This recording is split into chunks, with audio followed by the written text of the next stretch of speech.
Hi, my name is Aulia, the winner of the Indonesia for Climate video competition, which was a nationwide online video competition open to all Indonesian youth.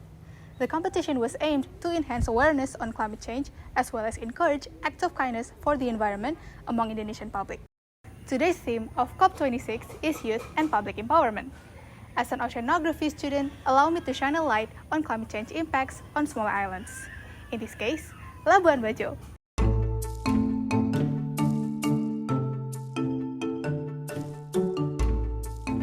Coastal regions like Labuan Bajo consists of two areas, the land and sea, and we're going to discuss the effects of climate change on these two areas. The first, land. A warming planet leads to many changes in our climate and weather systems. As the planet warms, heat waves become more likely, heavy rain becomes more frequent, and droughts are prolonged. I am now at the Komodo National Park to see the world's largest living lizard, the Komodos. Today, there are 3,000 Komodos that are spread across this archipelago, with highest concentration on Komodo Island and Rinca Island. A short while ago, the IUCN changed Komodo's conservation status from vulnerable to endangered. The reason for this is because climate change is threatening this species' habitat due to rising sea levels.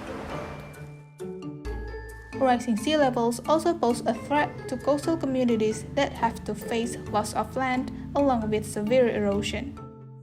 We're now going to discuss the impacts of climate change on the ocean. To do so, let's take a deeper look into the ocean. As climate change warms the Earth, 90% of the excess heat produced is absorbed by the ocean. The average global sea surface temperature has increased about 1.5 degrees Celsius since 1901.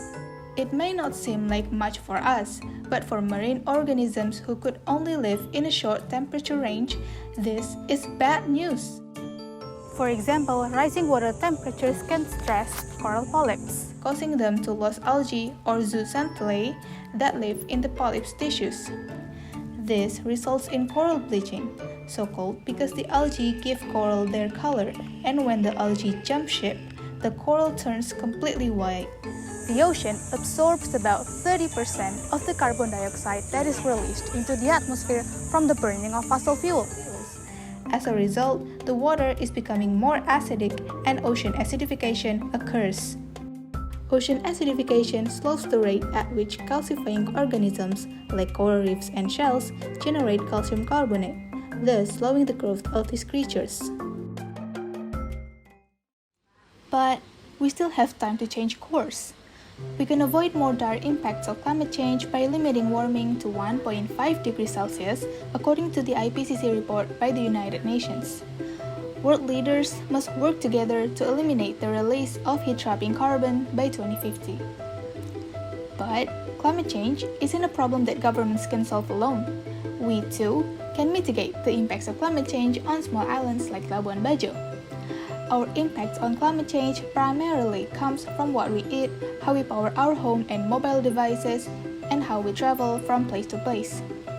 Thus, small actions like saving electricity, turning off lamps if not necessary, using renewable energy, applying reduce, reuse, and recycle, commuting with public transportation, planting trees, or simply by raising awareness to those around you can make a difference.